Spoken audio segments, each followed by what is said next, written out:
Hello friends, welcome to our channel.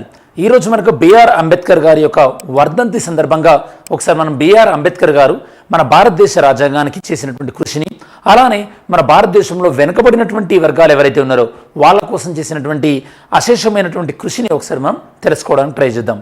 Okay, అంటే అంబేద్కర్ గారి గురించి తెలుసుకోవాలంటే ఇంకా చాలా ఉంటుంది. కాకపోతే మనకు ఓన్లీ మనకి కరెంట్ ఇష్యూస్ పాయింట్ ఆఫ్ వ్యూలో మాత్రమే మనం చూడవచ్చు. ఎందుకంటే మనకి పిఎస్ఐఆర్ అన్న ఆప్షనల్లో బిఆర్ అంబేద్కర్ గారిది ఒక ఇండియన్ ఫిలాసఫర్స్లో బిఆర్ అంబేద్కర్ గారిది కంప్లీట్గా ఉంటుంది. సరే, ఇక్కడ మనకి బిఆర్ అంబేద్కర్ గారి నుంచి మనం ఏమేమి మాట్లాడుకోబోతున్నాం ఒకసారి ఈరోజు మనం స్లైడ్లో చెక్ చేద్దాం. ఫస్ట్ బిఆర్ అంబేద్కర్ గారి గురించి, అలానే బిఆర్ అంబేద్కర్ గారు మన భారతదేశ రాజ్యాంగానికి చేసినటువంటి కృషి ఏంది, అలానే బిఆర్ అంబేద్కర్ గారి యొక్క కృషి లేబరర్స్ ఎవరైతే కనుక వర్కర్స్ ఉంటారో, అలానే ఈ యొక్క పని వాళ్ళు ఎవరైతే ఉంటారో అంటే పని చేసేవాళ్ళు, ఇండస్ట్రియల్ వర్కర్స్ కానీ లేదా అగ్రికల్చర్ లేబర్ కానీ, అలానే డిప్రెస్డ్ క్లాసెస్ అంటే షెడ్యూల్డ్ క్యాస్ట్ గురించి, పూనా ప్యాక్ట్ లాంటి ఒప్పందాల గురించి, అలానే మనం అంబేద్కర్ గారి జీవితానికి సంబంధించి యొక్క ప్రదేశాలు ఏవైతే ఉన్నాయో వాటిని అభివృద్ధి చేసే క్రమంలో భారతదేశ ప్రభుత్వం తీసుకొచ్చినటువంటి బిఆర్ అంబేద్కర్ టూరిజం సర్క్యూట్ అనే దాన్ని, దాని తర్వాత బిఆర్ అంబేద్కర్ గారి యొక్క కంట్రిబ్యూషన్స్ లిటరరీ వర్క్స్ కానీ, దాని తర్వాత మనకి యొక్క బిఆర్ అంబేద్కర్ గారి నుంచి ఫర్దర్ డీటెయిల్స్ ఇంకేమైనా ఉంటే అవి మనం డిస్కస్ చేయడం జరుగుతుంది ఈ వీడియోలో. ఇది మనకి ఎగ్జామినేషన్ పాయింట్ ఆఫ్ వ్యూలో UPSC prelims GS paper 1 history point of వ్యూలో మనకి modern Indian history, significant personalities, ప్రముఖ వ్యక్తులు అన్న దాంట్లో, అలానే టీఎస్పీఎస్సీ గ్రూప్ 1 ప్రిలిమ్స్, దాంతోపాటు ఏపీపీఎస్సీ గ్రూప్ 1 మెయిన్స్కి సంబంధించినటువంటి టాపిక్స్ అనమాట. అంటే ఇది మనకి సిలబస్ మ్యాపింగ్ వచ్చేసి ఈ విధంగా ఉంటుంది. సరే, మరి బిఆర్ అంబేద్కర్ గారి యొక్క జన్మదినం మనం అందరికీ తెలుసు, April 14. Okay, April 14 BR Ambedkar గారి యొక్క వర్ధంతి ఈరోజు కాబట్టి మనకి డిసెంబర్ 6. మరి ఈ యొక్క తన యొక్క ఏదైతే కనుక వర్ధంతి ఉందో బిఆర్ అంబేద్కర్ గారిది, ఆ యొక్క వర్ధంతిని మనం ప్రధానంగా మహాపరినిర్వాణ దివస్ అని మనం అంటారు అనమాట. మహాపరినిర్వాణ దివస్ అని అంటాం. ఇది మీకు బాగా గుర్తుంచుకోవాలి. ఈరోజు బిఆర్ అంబేద్కర్ గారి యొక్క వర్ధంతి సందర్భంగా భారతదేశ ప్రధాని నరేంద్ర మోడీ గారు యొక్క బిఆర్ అంబేద్కర్ గారికి ట్రిబ్యూట్స్, ఓకే అంటే యొక్క మనకి ట్రిబ్యూట్స్ ఇవ్వడం జరిగింది. అంటే సంతాపం వ్యక్తం చేయడం జరిగింది, అశ్రునివ్వాలి అని కూడా అనొచ్చు. దాంతోపాటు మనకి బిఆర్ అంబేద్కర్ గారు మన భారతదేశానికి చేసినటువంటి కృషిని కూడా అభినందించడం జరిగింది. ఈవెన్ మనం గత సంవత్సరంలో లాస్ట్ ఇయర్ బిఆర్ అంబేద్కర్ గారి యొక్క స్టాచ్యూను కూడా మనకి ఈ యొక్క మనం ప్రజెంట్ తెలంగాణ సెక్రటేరియట్ దగ్గర మన బిఆర్ అంబేద్కర్ గారి యొక్క స్టాచ్యూను కూడా మనం ఇనాగ్రేట్ చేసుకోవడం జరిగింది. ఓకే, సరే, ఫస్ట్ మనకు అర్థం కావాల్సింది ఏంటంటే బిఆర్ అంబేద్కర్ గారు ప్రధానంగా చాలా విషయాలలో గాంధీజీ గారితో విభేదించారు. అయినప్పటికీ కూడా రాజ్యాంగం, దాంతోపాటు బడుగు బలహీన వర్గాల యొక్క హక్కులు అన్న సందర్భంలో గాంధీజీ గారు దాంతోపాటు బిఆర్ అంబేద్కర్ గారు ఏకతాటిపైన నిలవడం జరిగింది. ఓకే, ఇన్ఫ్యాక్ట్ బిఆర్ అంబేద్కర్ గారు కార్ల్ మార్క్స్ సిద్ధాంతాలను కూడా సపోర్ట్ చేయడం జరిగింది. ఏ విధంగా సపోర్ట్ చేశారు, ఎక్కడ డిఫర్ అయ్యారో కూడా నేను మీకు చెప్తాను. ఓకే, దాంతోపాటు బిఆర్ అంబేద్కర్ గారు ప్రధానంగా నమ్మినటువంటి సిద్ధాంతం ఏంటంటే కాన్స్టిట్యూషనలిజం, రాజ్యాంగవాదం అనే దాన్ని నమ్మారు బిఆర్ అంబేద్కర్ గారు. ఓకే, కాన్స్టిట్యూషనలిజం అనేటటువంటి భావనను ప్రధానంగా బిఆర్ అంబేద్కర్ గారు యొక్క నమ్మడం జరిగింది. మరి కాన్స్టిట్యూషనలిజం, రాజ్యాంగవాదం అంటే ఏంది? రాజ్యాంగవాదం ఏంటంటే ఈ యొక్క కాన్స్టిట్యూషన్ అంటే రాజ్యాంగం ఏదైతే ఉందో అది యొక్క కంట్రోల్స్ అంటే కంట్రోల్స్ గవర్నమెంట్, ప్రభుత్వాన్ని కంట్రోల్ చేస్తుంది. ఏది? ఈ యొక్క రాజ్యాంగం అనేది. దీన్ని మనం రాజ్యాంగవాదం అంటారు. మరొకవేళ రాజ్యాంగవాదం లేదనుకోండి, అప్పుడు ఏమవుతుంది? ప్రభుత్వం ఏమవుతుందంటే ఈ యొక్క ఆర్బిటరీ అంటే విచ్చలవిడితనం పెరుగుతుంది ప్రభుత్వంలో. మరి ఎప్పుడైతే కనుక విచ్చలవిడితనం పెరుగుద్దో ప్రభుత్వంలో, అప్పుడు ఏమవుతుంది? మనకి మోనార్కీ లేదా డిక్టేటర్షిప్ అనేది వస్తుందన్నమాట. మరి బిఆర్ అంబేద్కర్ గారు చెప్పినట్టు ఈ యొక్క రాజ్యాంగవాదాన్ని మనం పాటించడానికి బిఆర్ అంబేద్కర్ గారు చేసినటువంటి ప్రధానమైనటువంటి కృషి ఏంది? ఈ యొక్క సపరేషన్ ఆఫ్ పవర్స్. ఏమంటున్నాం ఇక్కడ మనం? సపరేషన్ ఆఫ్ పవర్స్ అంటే ఈ యొక్క అధికార విభజన అని మనం అనొచ్చు. పవర్స్ని ఏ విధంగా సపరేట్ చేసినాం మనం? అంటే మనం ఈ యొక్క ఎగ్జిక్యూటివ్ అని, దాని తర్వాత లెజిస్లేచర్ అని, అలానే మనకి జ్యుడిషియరీ అని 3 విధాలుగా సపరేట్ చేసుకోవడం జరిగింది. ఈ విధంగా బిఆర్ అంబేద్కర్ గారు ఒక రాజ్యాంగవాదాన్ని సపోర్ట్ చేశారు. సరే, ఇంకొన్ని విషయాలు డిస్కస్ చేద్దాం. నెక్స్ట్, బిఆర్ అంబేద్కర్ గారు జన్మించింది 1891 మావ్ సెంట్రల్ ప్రావిన్స్ అంటే ఇప్పుడు మధ్యప్రదేశ్, దీన్ని మనం సెంట్రల్ ప్రావిన్స్ అంటున్నాం. అలానే బిఆర్ అంబేద్కర్ గారిని మనం ఫాదర్ ఆఫ్ ఇండియన్ కాన్స్టిట్యూషన్, అలానే మనకి ఇండియన్ ఫస్ట్ లా మినిస్టర్ అని కూడా అంటాం.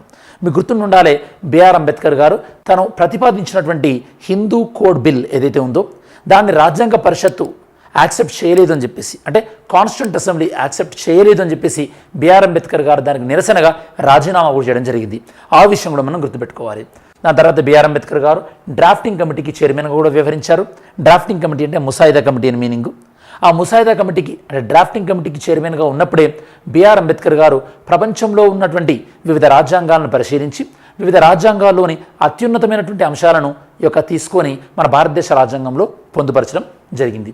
బిఆర్ అంబేద్కర్ గారు మనకి సోషల్ రిఫార్మర్, సామాజిక సంస్కరణవాది, అలానే ఎకానమిస్ట్, ఆథర్, ఇలాంటివన్నీ కూడా బిఆర్ అంబేద్కర్ గారు చేసినటువంటి కృషి అనమాట. దాంతోపాటు బిఆర్ అంబేద్కర్ గారు మనకి 3 రౌండ్ టేబుల్ సమావేశాలలో కూడా పాల్గొనడం జరిగింది. మరి చెప్పండి స్టూడెంట్స్, గాంధీజీ గారు ఏ రౌండ్ టేబుల్ సమావేశంలో పాల్గొన్నారు? ఆ రౌండ్ టేబుల్ సమావేశంలో పాల్గొనే కన్నా ముందు గాంధీజీ గారు ఏ ఒప్పందం పైన సంతకం చేయడం జరిగింది? ఆన్సర్ చేయండి. నెక్స్ట్ 1932 బిఆర్ అంబేద్కర్ గారు పూనా ఒప్పందం చేయడం జరిగింది మహాత్మా గాంధీ గారితో. పూనా ఒప్పందం దేనికి సంబంధించింది? యాక్చువల్గా పూనా ఒప్పందం దేనికి సంబంధించిందంటే ఇక్కడ బాగా గుర్తుపెట్టుకోవాలి. 1932లో కమ్యూనల్ అవార్డు అని ఒకటి వస్తుంది. కమ్యూనల్ అవార్డును ప్రతిపాదించింది రామ్సే మెక్డొనాల్డ్స్. ఈ కమ్యూనల్ అవార్డు ఏం చేస్తుందంటే మనకు షెడ్యూల్డ్ క్యాస్ట్ పీపుల్కి సపరేట్ ఎలక్టోరేట్ ఇస్తుందన్నమాట. సపరేట్ ఎలక్టోరేట్ అంటే ప్రత్యేక నియోజకవర్గాలు. అందులో ఎస్సీలు మాత్రమే కంటెస్ట్ చేయాలి, ఎస్సీలు మాత్రమే ఓటేస్తారు. మరి మిగతా ప్రజలందరూ ఎవరు కోటేస్తారు? ఇంకో జనరల్ క్యాండిడేట్ కోటేస్తారు. అంటే మీనింగ్ ఏంది? ఈ సపరేట్ ఎలక్టోరేట్ వల్ల ప్రతి నియోజకవర్గంలో 2 ఎమ్మెల్యేలు ఉంటారనమాట. మరి ఒక సపరేట్ ఎలక్టోరేట్ని మరి సపోర్ట్ చేసింది ఎవరు? బిఆర్ అంబేద్కర్ గారు ప్రపోజ్ చేయడం జరిగింది. దీన్ని వ్యతిరేకించింది ఎవరు? గాంధీజీ గారు. ఎందుకంటే అప్పటికే ముస్లింలకు సపరేట్ ఎలక్టోరేట్ ఇచ్చాం, దేశం డివైడ్ అయింది, ఇలా దేశాన్ని డివైడ్ చేద్దామని చెప్పేసి బ్రిటిష్ వాళ్ళ ప్లాన్ అని చెప్పేసి, వ్యూహం అని చెప్పేసి గాంధీజీ గారి నిరసన అనమాట. మరి వీళ్ళిద్దరి మధ్యలో ఒక అగ్రిమెంట్ జరిగింది. ఆ అగ్రిమెంట్ ఏంటంటే సపరేట్ ఎలక్టోరేట్ అనేది ఉండదు, కాకపోతే దళితులు పోటీ చేసేటటువంటి స్థానాలు పెంచుతామన్నారు. అంటే ఎస్సీ రిజర్వ్ కాన్స్టిట్యున్సీస్ పెంచుతాము అని చెప్పేశారనమాట. అలా వీళ్ళిద్దరి మధ్య జరిగినటువంటి ఒప్పందం ఏంటంటే పూనా ప్యాక్ట్. పూనా ఒప్పందం అనేది వీళ్ళిద్దరి మధ్యలో జరిగింది. ఓకే, సరే. ఇది 1932 ఎక్కడ జరిగిందంటే ఎరవాడ జైల్లో జరిగిందనమాట. Communal awards. అప్పటి వరకు ఎస్సీలకు కేటాయించినటువంటి స్థానాలు 71 ఏవైతే ఉన్నాయో వాటిని 147కి పెంచుకోవడం జరిగింది. అలానే గాంధీజీ గారు హిల్టన్ అండ్ యంగ్ కమిషన్కి ఏదైతే కనుక తన ఐడియాస్ ఇచ్చారో తర్వాత రోజులలో అవే మనకి ఆర్బీఐని ఏర్పాటు చేయడానికి కూడా మనకు కారణమైనవి. 1936లో అంబేద్కర్ గారు మనకి బాంబే లెజిస్లేటివ్ అసెంబ్లీకి ఎమ్మెల్యేగా ఎన్నికయ్యారు. బాంబే లెజిస్లేటివ్ అసెంబ్లీకి ఎన్నికైన తర్వాత ఇండస్ట్రియల్ వర్కర్స్, ఎందుకంటే బాంబే ప్రాంతంలో అప్పట్లో మనకి కాటన్ ఇండస్ట్రీస్ ఎక్కువ ఉండేవి, ఆ ఇండస్ట్రియల్ వర్కర్స్ హక్కులను కాపాడడం కోసం అని చెప్పేసి బిఆర్ అంబేద్కర్ గారు కొన్ని సంస్కరణలు కూడా ప్రతిపాదించడం జరిగింది. ఓకే, సరే. బిఆర్ అంబేద్కర్ గారు తర్వాత రోజులలో వైస్రాయ్ ఎగ్జిక్యూటివ్ కౌన్సిల్లో లేబర్ మినిస్టర్గా అపాయింట్ అయ్యారు. 1942 వైస్రాయ్ ఎగ్జిక్యూటివ్ కౌన్సిల్ అంటే మనకు ఐడియా ఉండాలి. అప్పట్లో మనకి వైస్రాయ్కి హెల్ప్ చేయడానికి కోసం అని చెప్పేసి వైస్రాయ్ ఎగ్జిక్యూటివ్ కౌన్సిల్ అని ఉండేది. అలానే సెక్రటరీ ఆఫ్ స్టేట్ ఫర్ ఇండియాకి హెల్ప్ చేయడానికి వాళ్ళకు ఒక ఎగ్జిక్యూటివ్ కౌన్సిల్ ఉండేది. ఈ ఎగ్జిక్యూటివ్ కౌన్సిల్ అంటే ఎవరు మీనింగు? యూనియన్ మినిస్టర్ అని చెప్పేసి. యూనియన్ మినిస్టర్, లేబర్ మినిస్టర్గా అపాయింట్ అయ్యారు. 1947లో బిఆర్ అంబేద్కర్ గారు నెహ్రూ యొక్క ఇన్విటేషన్ మీదట ఫస్ట్ లా మినిస్టర్గా జాయిన్ అవడం జరిగింది. దాని తర్వాత మనకి హిందూ కోడ్ బిల్లు విషయంలో డిఫరెన్సెస్ ఆఫ్ ఒపీనియన్ రావడం వల్ల 1951లో బిఆర్ అంబేద్కర్ గారు ప్రభుత్వం నుంచి రాజీనామా చేసి తర్వాత రోజులలో బుద్ధిజానికి మారి చివరిగా 6 డిసెంబర్ 1956 రోజు మరణించడం జరిగింది. బిఆర్ అంబేద్కర్ గారి మెమోరియల్ ప్లేస్ని మనం ఏమంటామంటే చైతన్య భూమి అంటాం. ఇది మనకి ముంబైలో ఉంది, చైతన్య భూమి. ఇక్కడ ఇంకొక విషయం మీరు గుర్తుపెట్టుకోవాల్సిన విషయం ఏంటంటే బిఆర్ అంబేద్కర్ గారు హిందూ మతంలో ఉన్నటువంటి కులాలకు వ్యతిరేకంగా బిఆర్ అంబేద్కర్ గారు ప్రతిపాదించినటువంటి ఒక ప్రపోజల్ ఏంటంటే అనిహిలేషన్ ఆఫ్ క్యాస్ట్, అంటే కులాల నిర్మూలన అని చెప్పేసి అది సాధ్యం అవ్వట్లేదని చెప్పేసి తన చివరి రోజులలో బుద్ధిజానికి మారడం జరిగింది బిఆర్ అంబేద్కర్ గారు. హిందూ కోడ్ బిల్ అంటే మీనింగ్ ఏంది? మ్యారేజ్ విషయంలో కానీ డైవర్స్ విషయంలో కానీ ఇలాంటి విషయాలలో హిందువులందరికీ కూడా సమానమైన చట్టాలు ఉండాలి అని. ఇప్పుడున్నాయి కరెక్టే, మనకి అప్పుడు లేకుండే అనమాట. ఇప్పుడు మనకు మతాల మధ్యలో డిఫరెన్స్ ఉండేవి, అప్పుడు మనకి హిందూ మతంలోనే కులాల మధ్యలో డిఫరెన్స్ వచ్చినాయి అనమాట. అందరికీ హిందూ మతంలో అందరికీ సమాన హక్కులు ఉండాలి అని చెప్పేసి బిఆర్ అంబేద్కర్ గారు చేసినటువంటి ప్రయత్నమే తర్వాత రోజులలో హిందూ మ్యారేజ్ యాక్ట్ 1955 అని, అలానే మనకి హిందూ సక్సెషన్ యాక్ట్ 1956 అని, Hindu adoption and maintenance act 1956 అని, అలానే Hindu minority and guardianship act అని 1956. ఇలా మనకి వివిధ చట్టాలు రావడం జరిగింది. మరి బిఆర్ అంబేద్కర్ గారు చేసినటువంటి ప్రధానమైనటువంటి జర్నల్స్ కంట్రిబ్యూషన్ ఏంది మనకి? మూక్ నాయక్ 1920, ఈ యొక్క Bahishkrit Bharat 1927, Samata 1929, Janata 1930, books annihilation of caste, అలానే బుద్ధ ఆర్ కార్ల్ మార్క్స్. ఇక్కడ మీకు కార్ల్ మార్క్స్ అన్న ప్రస్తావన వచ్చింది కాబట్టి దాని గురించి డిస్కస్ చేద్దాం. దానికన్నా ముందు the untouchables, who are they, why they have become untouchables, Buddha and his Dhamma, the rise and fall of Hindu women. దాని తర్వాత అంబేద్కర్ గారు మనకు అసోసియేట్ అయినటువంటి ఆర్గనైజేషన్స్, బహిష్కృత్ హితకారిణి సభ, independent labour party 1936, scheduled caste federation 1942. Okay, సరే.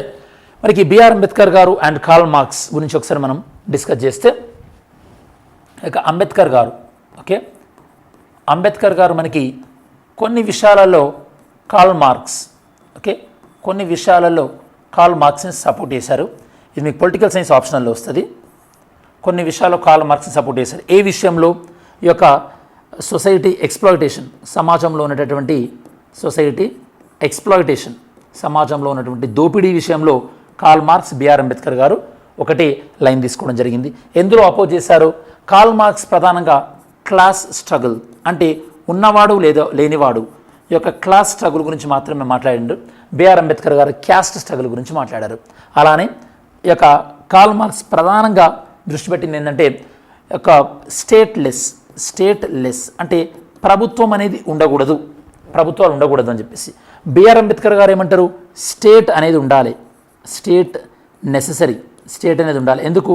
స్టేట్ ఉన్నప్పుడే ఈ యొక్క ప్రజలకు ఏవైతే లేవో అవి కల్పిస్తుంది. మరి స్టేట్ లేకపోతే ఇంకా అరాచకం పెరుగుతుంది. కాబట్టి ఈ విషయంలో డిఫరెన్స్ ఆఫ్ ఒపీనియన్ ఉంది. ఓకే, ఇది మీకు నేను ఫార్వర్డ్ చేసే PDF నోట్స్లో ఉండదు, స్క్రీన్ షాట్ తీసుకోండి. ఓకే, అలానే మనకి కార్ల్ మార్క్స్ ఏమంటారంటే, religion is opium of masses, religion అనేది ఓపియం ఆఫ్ మాసెస్ అంటారు. అంటే ఈ యొక్క ప్రజలకి ఒక ఓపియం లాంటిది అని చెప్పేసి, ఒక డ్రగ్ లాంటిది అని చెప్పేసి. బిఆర్ అంబేద్కర్ గారు ఏమంటారంటే, అన్ని రిలీజియన్లు అలా ఉండక్కర్లేదు, మనకి బుద్ధిజం లాంటి రిలీజియన్ అలా ఏం లేదు కదా అని బిఆర్ అంబేద్కర్ గారి యొక్క వాదన అనమాట. ఈ విధంగా మనకి కొన్ని విషయాల్లో BR Ambedkar and Karl Marx మధ్యలో సారూప్యత, కొన్ని విషయాలలో మనకి భేదాభిప్రాయాలు ఉన్నటువంటి విషయాన్ని మనం అబ్జర్వ్ చేయొచ్చు. ఓకే, నెక్స్ట్ బిఆర్ అంబేద్కర్ గారు ఈ యొక్క డ్రాఫ్టింగ్ కమిటీ చైర్మన్గా ఉన్నప్పుడు ప్రపంచవ్యాప్తంగా ఉన్నటువంటి రాజ్యాంగాలను పరిశీలించి కొన్ని కీలకమైనటువంటి అంశాలు, for example Liberty, equality, fraternity, అలానే యూనివర్సల్ అడల్ట్ ఫ్రాంచైజ్ ఓటు హక్కు, దాంతోపాటు హిందూ కోడ్ బిల్, అలానే మనకి డెవలపింగ్ ఫెడరల్ ఫినాన్స్, అంటే మనకి ఫినాన్స్ కమిషన్, కేంద్ర రాష్ట్రాల మధ్యలో మనకి ఫైనాన్సెస్ విభజన ఉంది కదా, ఇలాంటివన్నిటిని కూడా మనకి బిఆర్ అంబేద్కర్ గారు ప్రపోజ్ చేయడం జరిగింది. ఆల్రెడీ బిఆర్ అంబేద్కర్ గారి యొక్క కృషి ఆర్బీఐ విషయంలో మనం డిస్కస్ చేయడం జరిగింది. దాంతోపాటు లేబర్ మినిస్టర్గా మనకి వైస్రాయ్ ఎగ్జిక్యూటివ్ కౌన్సిల్లో ఉన్నప్పుడు వివిధ పాలసీస్ చేయడం జరిగింది. దేనిపైన? వాటర్ పైన, పవర్ పైన, లేబర్ వెల్ఫేర్ పైన. బిఆర్ అంబేద్కర్ గారి యొక్క కృషి ఫలితంగానే ప్రస్తుతం ఉన్నటువంటి మనకి సెంట్రల్ వాటర్ కమిషన్ ఉనికిలోకి రావడం జరిగింది. అలానే మీరు చూసినట్టయితే కనుక ఈ యొక్క దామోదర్ రివర్ వ్యాలీ ప్రాజెక్ట్ లాంటివి, Son river valley project, Mahanadi river valley project, అలానే బిఆర్ అంబేద్కర్ గారి యొక్క ఆశయాలకు అనుగుణంగా inter state water dispute act 1956, అలానే రివర్ బోట్స్ యాక్ట్ 1956, ఇలాంటివన్నీ కూడా మనకి ఉనికిలోకి రావడం జరిగింది. దాని తర్వాత యొక్క వర్కర్స్ యొక్క వెల్ఫేర్ కోసం ఇండస్ట్రియల్ డిస్ప్యూట్ బిల్ అని చెప్పేసి 1937, అంటే ఎవరైతే కనుక వర్కర్స్కి ఓవర్ టైం చేసిన వాళ్ళకి పేమెంట్ ఎక్కువ ఇవ్వాలని చెప్పేసి, అలానే వర్కర్స్ యొక్క వర్కింగ్ అవర్స్ తక్కువ చేయాలని చెప్పేసి, అలానే వాళ్ళకి లీవ్, అలానే minimum wage, equal pay for equal work. చెప్పండి స్టూడెంట్స్, మనకు డిపిఎస్పిలో అంటే ఆదేశిక సూత్రాల్లో equal pay for equal work అనేది ఏ ఆర్టికల్లో ఉంటుంది? అంటే సమానమైన పనికి సమానమైన వేతనం అనేది ఏ ఆర్టికల్లో ఉంటుంది? ఆన్సర్ చేయండి. అలానే తను కమ్యూనిస్ట్ లేబర్ మూమెంట్స్ని అపోజ్ చేయడం జరిగింది. ఓకే, ఎందుకంటే కొన్ని విషయాలలో కార్ల్ మార్క్స్ సిద్ధాంతాలను కూడా అంబేద్కర్ గారు విభేదించారు. అలానే డిప్రెస్డ్ క్లాసెస్, అంబేద్కర్ గారు 3 రౌండ్ టేబుల్ సమావేశాలు ప్రసంగించినప్పుడు కూడా డిప్రెస్డ్ క్లాసెస్ గురించి మాట్లాడారు. అలానే మనకి ఈ యొక్క బాంబే అసెంబ్లీ పూణే సెషన్లో ఉన్నప్పుడు అంబేద్కర్ గారు మనకి Khoti system of land tenure, Konkan ప్రాంతాలలో ఉన్నటువంటి ఈ యొక్క ల్యాండ్ టెన్యూర్ విధానం ఏదైతే ఉందో, అంటే భూమిని కౌలుకిచ్చేటువంటి విధానం ఏదైతే ఉందో, ఇది దళితులకి యొక్క దోచుకునే విధంగా ఉంది. కాబట్టి దీన్ని బిఆర్ అంబేద్కర్ గారు అపోజ్ చేయడం జరిగింది. దాని తర్వాత ఈ యొక్క బాంబే అసెంబ్లీలో మెంబర్గా మనకి ఈ యొక్క abolition the serfdom of agriculture tenants, అంటే అగ్రికల్చర్ టెనెంట్స్ ఎవరైతే వ్యవసాయ కౌలుదారులపైన ఉన్నటువంటి ఆంక్షలు కానీ, అలానే తన essay small holdings in India and the remedies అనేవి మనకి industrialization is the answer to Indian agriculture, అంటే మన వ్యవసాయాన్ని ఇండస్ట్రియలైజేషన్ మెథడ్లో తీసుకెళ్లాలని ఇలాంటి ముఖ్యమైనటువంటి సూచనలు ఎన్నో కూడా మన అంబేద్కర్ గారు తీసుకోవడం జరిగింది. వారు అంబేద్కర్ గారికి సంబంధించినటువంటి ముఖ్యమైనటువంటి ప్రదేశాలు బర్త్ ప్లేస్ మావ్ జన్మభూమి, అలానే మనకి అంబేద్కర్ గారు యొక్క దీక్షా భూమి అంటే లైక్ మనకి బుద్ధిజాన్ని ఎంబ్రాస్ చేసింది నాగ్పూర్, అంబేద్కర్ గారు చనిపోయింది మహాపరినిర్వాణ్ భూమి ఢిల్లీ, అలానే అంబేద్కర్ గారి యొక్క అంత్యక్రియలు చైతన్య భూమి ముంబై, వీటినన్నింటినీ కలుపుతూ భారతదేశ ప్రభుత్వం అండ్ దాంతోపాటు లండన్లో తన నివాసం, వీటిని కలుపుతూ భారతదేశ యొక్క ప్రభుత్వం అనేది మనకి పంచ్ తీర్థ్ అంబేద్కర్ సర్క్యూట్ అనే దాన్ని కూడా స్టార్ట్ చేయడం జరిగింది. ఇది మనం అంబేద్కర్ గారికి ఇచ్చినటువంటి మరొక గౌరవం అని కూడా మనం చెప్పొచ్చు. యాక్చువల్లీ అంబేద్కర్ గారికి గౌరవం ఇవ్వాలంటే అంబేద్కర్ గారు ఏవైతే కనుక సిద్ధాంతాలు ప్రతిపాదించారో ఆ ప్రతిపాదనలు మనం ప్రజలోకి తీసుకెళ్లాల్సినటువంటి అవసరం ఉంటుంది. అప్పుడే మనం అంబేద్కర్ యొక్క ఆశయాలకి గౌరవం ఇచ్చిన వాళ్ళం అయితే. ఇవి మనకి అంబేద్కర్ గారికి సంబంధించినటువంటి ప్రధానమైనటువంటి అంశాలు. Okay, next the yesterday's prelims question. Okay, నిన్న ప్రిలిమ్స్ క్వశ్చన్ చూద్దాం. In the south Atlantic and south eastern Pacific region in tropical latitude cyclones does not originate, what is the reason? అంటే ఈ ప్రాంతాలలో సైక్లోన్స్ ఎందుకు రావు అంటే inter tropical convergence zone very frequently occurs. అంటే మనకి ఇంటర్ ట్రాపికల్ కన్వర్జెన్స్ జోన్స్ వల్ల ఏమవుతుంది, హాట్ ఎయిర్ కోల్డ్ ఎయిర్ రావడం వల్ల మనకి సైక్లోన్ ప్రభావం అనేది తక్కువ ఉంటుంది అనమాట, అది రీజన్. ఓకే, సరే మరి ఈరోజు క్వశ్చన్ ఎందుకు చూద్దాం ఒకసారి. Which of the following parties were established by doctor BR Ambedkar? BR Ambedkar గారు ఎస్టాబ్లిష్ చేసినటువంటి పార్టీస్ ఏవి ఇందులో? అలానే mains question, Babasaheb Ambedkar made it possible to think of an end to, if not a beginning for the profound inequalities of caste in India.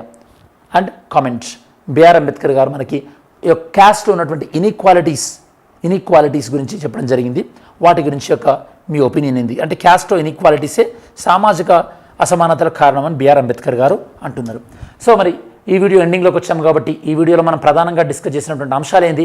ప్రధానంగా మనం ఈ యొక్క BR Ambedkar గారి యొక్క పర్సనల్ డీటెయిల్స్, దాంతోపాటు పొలిటికల్ జర్నీ, అలానే సోషల్ జర్నీ, దాంతోపాటు అంబేద్కర్ సర్క్యూట్స్, అలానే అంబేద్కర్ గారి యొక్క కాంట్రిబ్యూషన్ కాన్స్టిట్యూషన్కి, అలానే డిప్రెస్డ్ క్లాసెస్కి, దాని తర్వాత లేబర్కి, దాంతోపాటు బిఆర్ అంబేద్కర్ గారు యొక్క మార్క్సిస్ట్ సిద్ధాంతాలతోని సారూప్యతలు, దాంతోపాటు డిఫరెన్సెస్ కూడా మనం డిస్కస్ చేయడం జరిగింది. ఇది స్టూడెంట్స్ మనకు ఓవరాల్గా బిఆర్ అంబేద్కర్ గారికి సంబంధించినటువంటి సమగ్రమైన విశ్లేషణ.